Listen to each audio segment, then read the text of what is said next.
हम तमाम विधायक ये कहते रह गए कि प्राइवेट विश्वविद्यालयों को लाने का, प्राइवेट यूनिवर्सिटी और प्राइवेट कॉलेज को बढ़ावा देने का और प्राइवेट स्कूलों को आगे करने का जो सरकार का एजेंडा है, उससे बिहार का कल्याण नहीं होगा।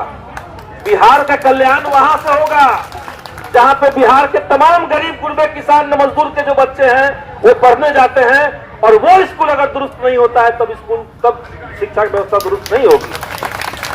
आपकी जो लड़ाई है 94,000 शिक्षकों के भीतर जो 38,000 चयनित अभ्यर्थी हैं, 38,000 से थोड़ा ज्यादा, 38,400 चयनित अभ्यर्थी, प्रक्रिया पूरी हो चुकी है, सारी प्रक्रिया हो गई है, और बगैर कोई कारण बताए, बिना कोई कारण बताए सरकार जो है वो काउंसलिंग और ज्वाइनिंग का डेट जो है वो लटका के रखा हुआ है।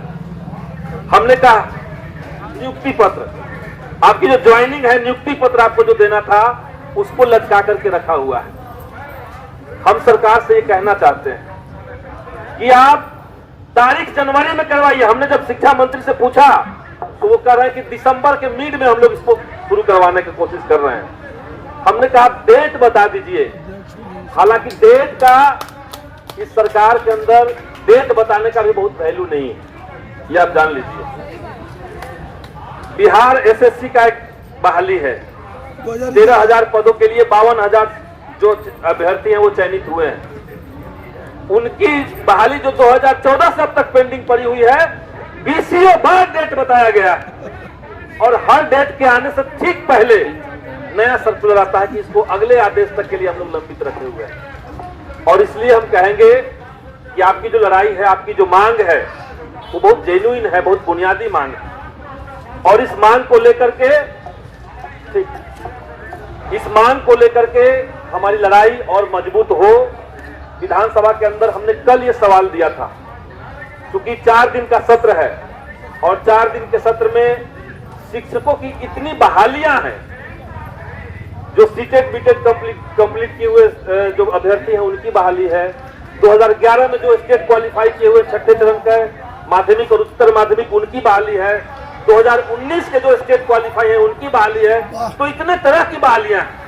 हाई कोर्ट का आदेश आया है कि जो विकलांग छात्र हैं उनको 1996 से लेकर के 2017 तक के सारे बैकलॉग भरिए, और शिक्षा विभाग को भी लेटर जारी किया गया है। तो हमने चारों मिलाकर के कहा कि बिहार के अंदर शिक्षकों की भारी कमी है। क्या ये सच बात है?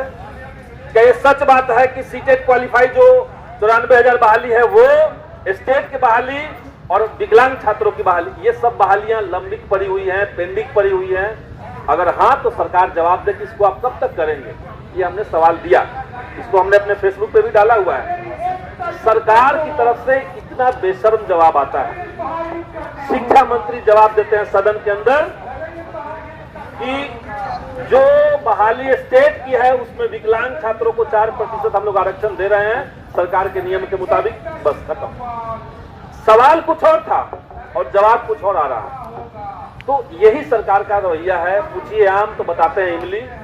और इसीलिए हमें लगता है कि एक बार सारे अभ्यर्थियों को मिलकर के कोई ज्वाइंट प्रपोजल बनाना पड़ेगा। आमतौर पे बिहार में जो चल रहा है उसमें दिक्कत क्या है? आपके मांग से अलग मैं एक बात कह रहा हूं। आमतौर पे हो रहा है कि जिस बहाली से हम लोग जुड़े हुए हैं उस बहाली के लिए हम लोग गोलबंद हो रहे हैं, आंदोलन कर रहे हैं, संघर्ष कर रहे हैं, और सब लोग बटे हुए हैं।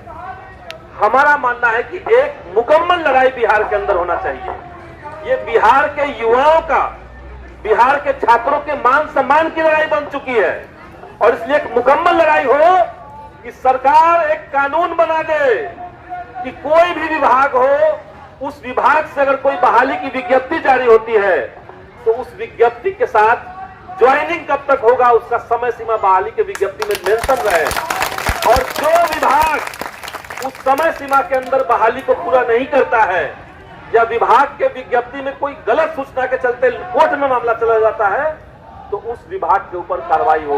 ये कानून बनना चाहिए। हम ये मांग कर रहे हैं। हम सारे लोग बिखर के लड़ाई कर रहे हैं, लेकिन कुछ मांगे ऐसी होगी जिसमें सारे लोगों को एकजुट होकर के आंदोलन करना पड़ेगा। साथियों, अभी कल जब मैं शिक्षा मंत्री से अलग से बात किया तब उनका कहना था कि इसके अंत में पंचायत चुनाव का जो खत्म हो जाएगा डेट 12 तारीख को खत्म हो रहा है, उसके अंत में वो इसको पूरा करने की कोशिश करेंगे। कोशिश ही करने की बात होती है। हम लोग लंबे समय से देख ही रहे, कोशिश हो ही रहा है 3 साल से, तो इसलिए, और कई बहालियां तो 10-10 साल से लटकी हुई है, तो इसलिए हम कहेंगे कि आप लोग संघर्ष कीजिए।